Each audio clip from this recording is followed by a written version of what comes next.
Hello and welcome to Dog's Life. We are starting Boom City today. The shortest, but still not least interesting area in the game. While it hasn't got much to actually do in it compared to the areas, because it's only about 4 screens long, the areas can be a little in depth, and they have a lot more variety to them when it comes to individual things within the levels themselves. As you'll see here, this level's small, but incredibly dense. Here's our first point already, right off the bat, right next to the kennel. Who could live without him? Well, we collect a bunch of purples as well. Now, there's actually one section I quite like here that some of the scents can be found. Like, there's something throughout the game that I quite like. That all the time that when you're finding purple scents, they can be found in areas that make sense to have purple scents there. Like inside that rabbit hole, for example, where there'd be a lot of a strong sense of, say, the rabbit that dwells there, that kind of thing. Or in that mysterious cave in the very first area, even, that kind of thing. The only real sore spot I have on that is the fact that there are no scents around the foxhole, which is really bizarre, because you'd think the fox's den would have quite a few teeth, huh? in the chicken farm. I've always wanted a decent set of fangs.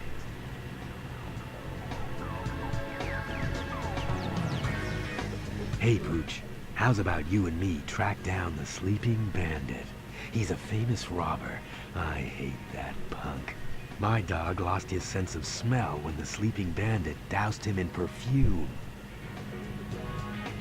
No wonder the sheriff's dog smells like a field of daisies. Oh, Daisy, if only I could track you down. This is the punk's bag. Sniff it so you can make out his scent and bring back any clues you find. I'll be waiting.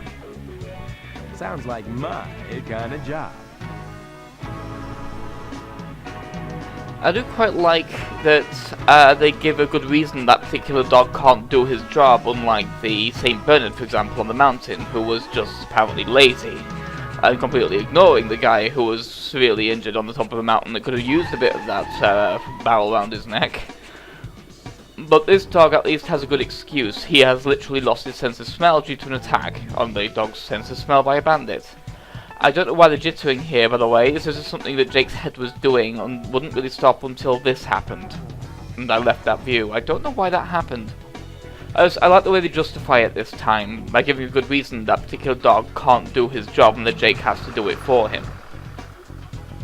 So otherwise, some of them it can get a bit weird, like the sheepdog at least is just lazy, we kind of get that already, and that's not that urgent a thing, compared to all the things we've done in this setting. And some dogs you wouldn't know to do certain things anyway, like getting that toy helicopter is just really obtuse. The only way that dog would have known to do that would be if he'd spoken to the NPC like Jake did, and knew he'd lost it. And again, the only reason Jake knew it was up there was because the player knew it was up there because of camera angles, so again, a lot of the time the dogs just would have no idea what's even going on, but at least here when there's actually something he's meant to be doing, it's his job, there's a good excuse he can't do it. And this area is kind of a dick move, because when you first arrive in this level, if you don't know what you're doing, you'll go behind the station, because of course there's a few purple scents there over the bridge, and you'll think, okay, cool, that's all the scents at the station.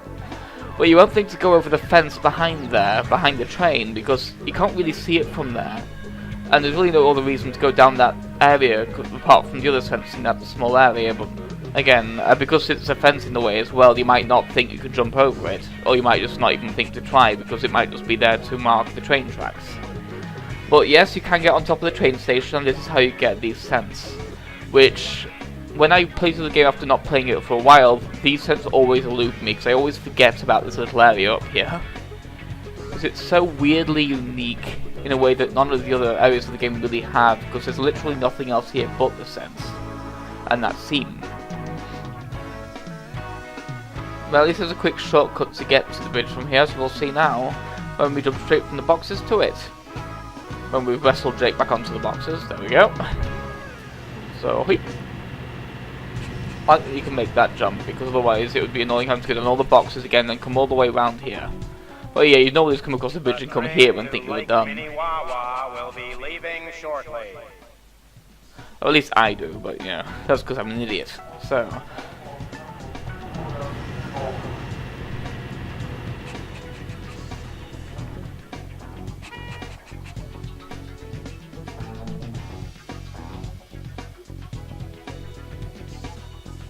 But I really do like the music here. It's very unique music for the game. The game hasn't really had any other music similar to this, at least in the background music of an area anyway. It makes the area feel very new and very climactic, which I think helps quite a lot. It feels like you're somewhere completely alien, because the music has completely changed. Because in the first two areas, even if there was very subtle differences, which I don't believe there were, the music was very similar for the two areas. And welcome to Talking Pussy, here on Boom City's CATS Radio, the station dedicated to pretty pussies everywhere. Our special guest And today here we are. is our longtime sponsor, the delightful, talented, And at the final radio show, Talking Pussy, which of course will have its own bonus video like the other two radio shows I've had. Largely because you may have heard being able to guess on that broadcast already. The guest on that one is particularly interesting. Because it's Miss Peaches herself. So you'll finally get to hear a little bit more about her as a person. The game doesn't really have that much about that subject, but it's interesting to get it when you can and how you can, because you really only find out anything about her from the radio broadcasts, and even though it's sparse, it's nice that it's at least written and there, and that it exists. They didn't have to give her a real name, for example. It could have just been Miss Peaches forever, but they actually did think to give her an actual pseudo backstory, which I kind of like. It didn't explicitly mention it outside the radio stuff, but I like the ideas behind the story, that it actually is there. And this is just me remembering this sense here and quickly scooping it up before I forget, because that would suck to forget that one.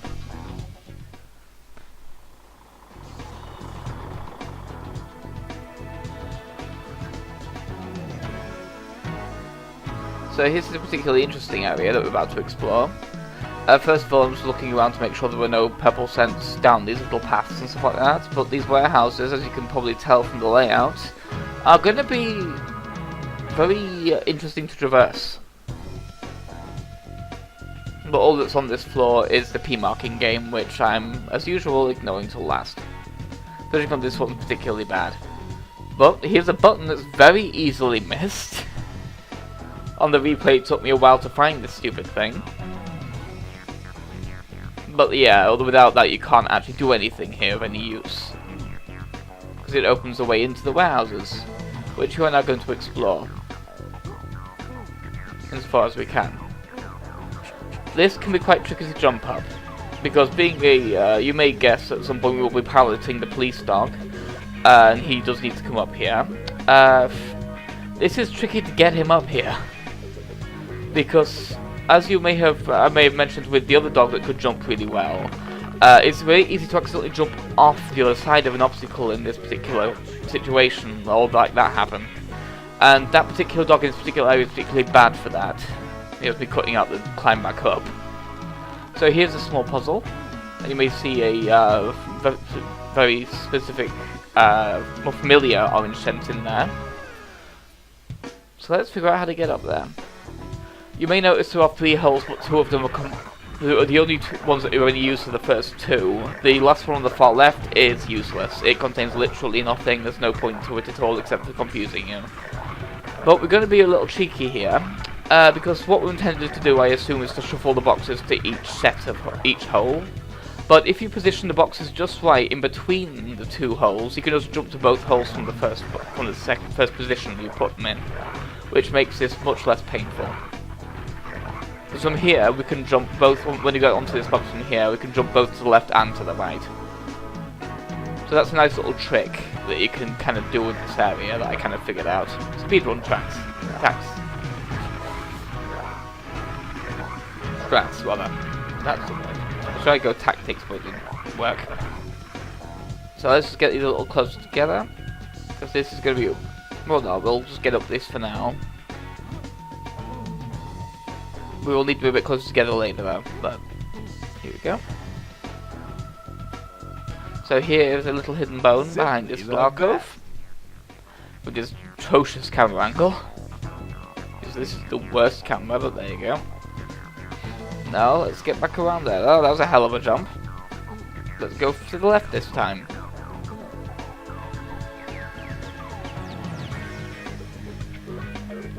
So this interesting little scaffolding area. I quite like this area between the warehouses, because while it's very tiny, it's characterful. There aren't really any other areas like this little scaffolding here. This area is very platform heavy, as you may have noticed.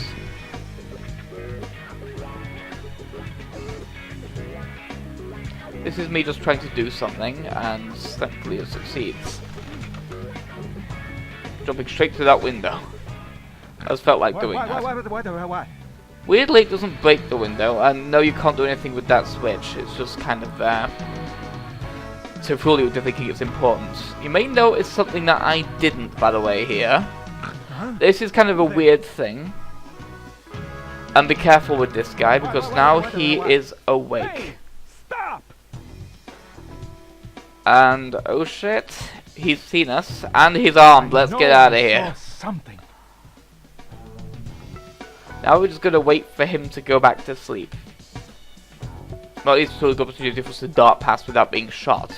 Because yes, if he sees you for too long and you move, he will shoot you. I know I saw with his gun. I know I saw something. Now this is the reason Jake can't do this. It won't move. His jaws aren't strong enough to open the lock on this gate. But that was just me cutting towards getting the last sense, because it was just right in the middle of the street, an area where it wasn't really spawning in. Well, at least not in the draw distance anyway. Me trying feebly to throw open a bin because it's getting tired over here. But remembering the bone just fills you up anyway, so didn't really bother. Oh, nice even 100. That's quite a good number. And 2 more bones to get in this area.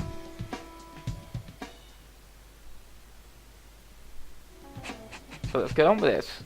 Let's get the red sense done. So we can at least start with the police dogs side quest and get this done. There we go. And yeah, we're almost double the bones he has, so this isn't going to take long at all. Go.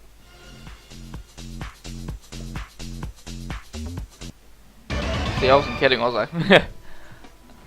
Wow, I feel like an action hero in a console game. Yeah, as you may have noticed from the way he said that, yeah, this dog can jump farther, run faster, and has stronger jaws than Jake, but the problem with that is it makes this platforming a nightmare.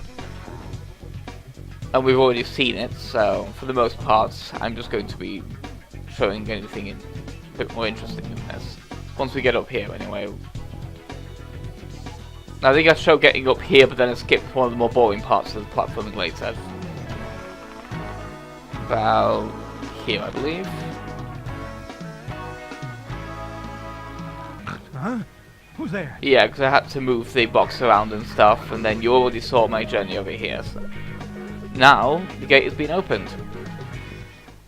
And there is something key that I forgot, which is really irritating.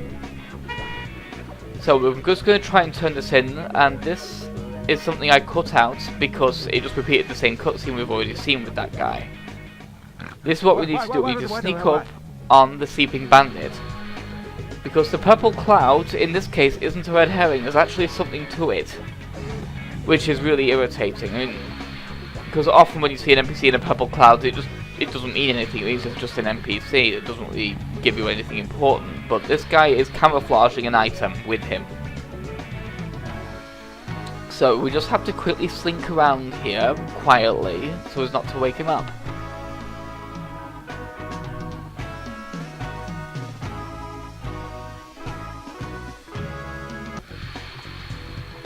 And here's what we missed. His mask. This is me trying to jump out the window but thinking better of it just in case I accidentally wake him up, so let's just get out of here normally.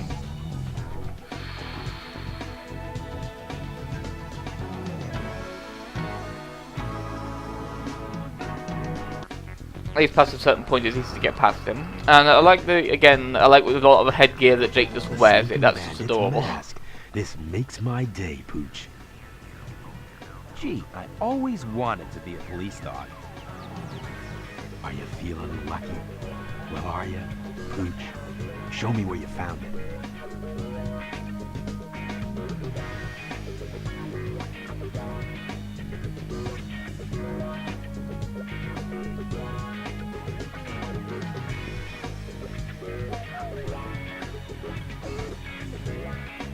Thanks, Pooch. You wait here. The suspect may be armed.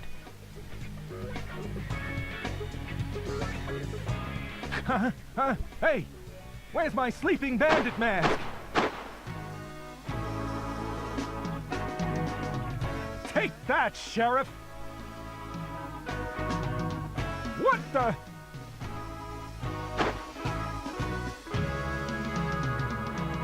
Please, don't shoot!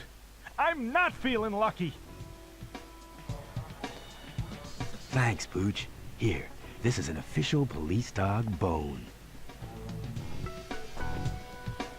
That punk has a dangerous accomplice who's guarding their bag of loot. Sniff around and see if you can track him down.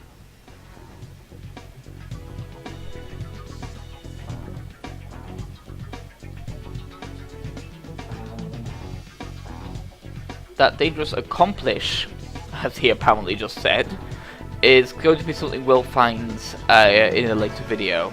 He's not in this area, but we will be running into him, which I quite like that little bit of continuity. But there are some side quests that have that going on. So let's grab this bone. And yes, he is a terrible Clint Eastwood impression. That seems to be this game's MO, is bad impressions and bad stereotypes. It kind of reminds me actually of Jackie Chan and Bush Lee on Nickelodeon, which I hadn't seen in years, still haven't, but I remember it vaguely, because I remember finding some of the jokes funny despite themselves, like, if you haven't seen it, it was on, I think, late 90s, something like that. Mark the corners. Let's go. 3, Maybe 2, early 2000s. 1. Go. Where Jackie Chan was a keychain and Bush Lee was a toilet brush who had bad, like, chemistry. They didn't like each other much and wanted to fight each other all the time. And there were other celebrities that were lampooned as well in similar ways. So basically just being an object with bits stuck onto them, like Clint Eastwood, who was a 2x4 with an angry face, Kylie Minogue, who was a nail file with a pair of ping pong balls sellotaped to her, which I thought was kind of hilarious despite itself, because yeah, that's just sort of thing a 10-year-old would come up with for apparently for female characters. You disgusting. I laughed. I was young. Don't know if any of you ever remembered that show, but wow, was it memorable. And yeah, this is just not particularly interesting. The only thing to really write home about is the fact that it's vaguely shaped like a bone, which I only just realised. So it's like, I can see what they were going for, but it's just a boring map. But that is that one done now. Wow, So now we'll grab this last bone. last. Well, that's for this area. So that's the station complete. We have 2 more normal areas of this to go, and then the 4th and final one. So, look forward to that. So now we'll take a nap, and I will see you next time when we visit Boom City Park.